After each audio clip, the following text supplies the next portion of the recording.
Real Madrid's summer headline signing landed with a roar and instant expectations, a player famed for exquisite passes, crossing vision and a new layer of offensive invention on the right flank.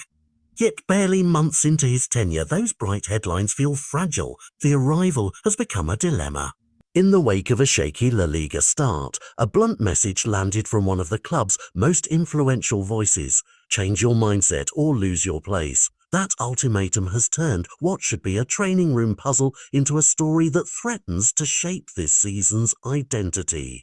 It's not simply about who can float a diagonal pass or whip in a pinpoint cross, it's about what Real Madrid demands from a right-back. Leadership in crises, defensive assurance when games get ugly, and a presence that steadies the dressing room when the storm arrives. Dani Carvajal's return after nearly a year away, for some, a symbolic homecoming, has crystallized that reality. When the captain stepped back into the starting 11, the reaction was immediate. The team regained direction, verticality, and a sort of combative honesty in their defensive shape. Fans sensed it in how the team pressed, how fullbacks tucked in to help the centre-backs, and how transitions looked less risky. That contrast exposed the central questions Xabi Alonso now faces, and it makes his choice more than a tactical tweak. Trent brings something modern and intoxicating: build from the back, progressive progression, and the ability to open a defence with a single, accurate weighted pass. In a possession-heavy Bernabeu, setting that skill set is a weapon. But football is not played only inside a cauldron of home possession.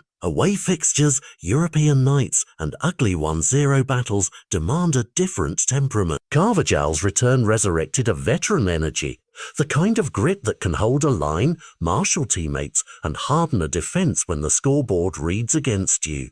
For a club that prizes trophies above spectacle, that difference matters. Tomas Roncero's praise, blunt and unadorned, wasn't purely personal criticism about form, it was a demand for mentality. The subtext is clear. Real Madrid expects its stars to live and breathe the crest, to show urgency in tackles, to lead without flashing statistics. That is the exact kind of leadership Carvajal has long supplied. Xabi Alonso's dilemma, therefore, is threefold. Tactically, he must weigh the benefits of Trent'S ball progression at home, where sustained possession enables him to influence the game, against the defensive reliability Carvajal brings on the road. Politically, he must manage a locker room that respects seniority, captaincy, and the message it sends when a man who has been through injury and long recovery returns to a starting shirt. And psychologically, he must decide whether to back a promising newcomer through adaptation pains or to reward the returning captain who restored morale the moment he walked back in.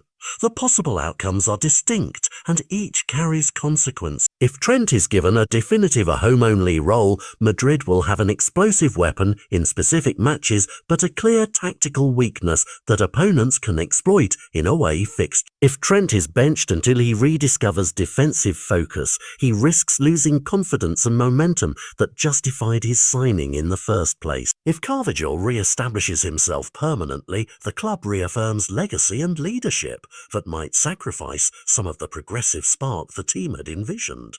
The narrative for fans is immediate and unforgiving. Social feeds and pundit desks will pass every touch, every defensive position, and every substitution as evidence of the manager's belief or doubt. For the player in question, the window is small. This league does not wait. A shift in mentality can be fast and visible: sharper pressing, crisper defensive choices, and a renewed willingness to track runners and close down space. That is exactly the checklist public voices are asking for, and for a club of Madrid's stature, it's a fair demand. Yet there is a broader plotline at work, bigger than a single selection. This debate asks what Real Madrid will be this season. A team that prioritizes possession artistry even at the cost of occasional fragility, or a side that prioritizes steel, structure, and captaincy.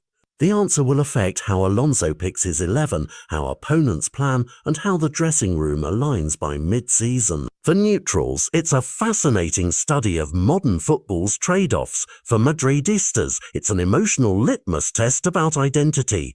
Do you back the new architectural brilliance or hold tight to the legacy that has delivered silverware? In the coming matches, watch the signals. Who starts against the big away sides? Who plays at San Mamés and who wears the armband when the whistle blows? That microcosm of selection will tell you whether a change of mentality has arrived or whether the captain's return has already set the course.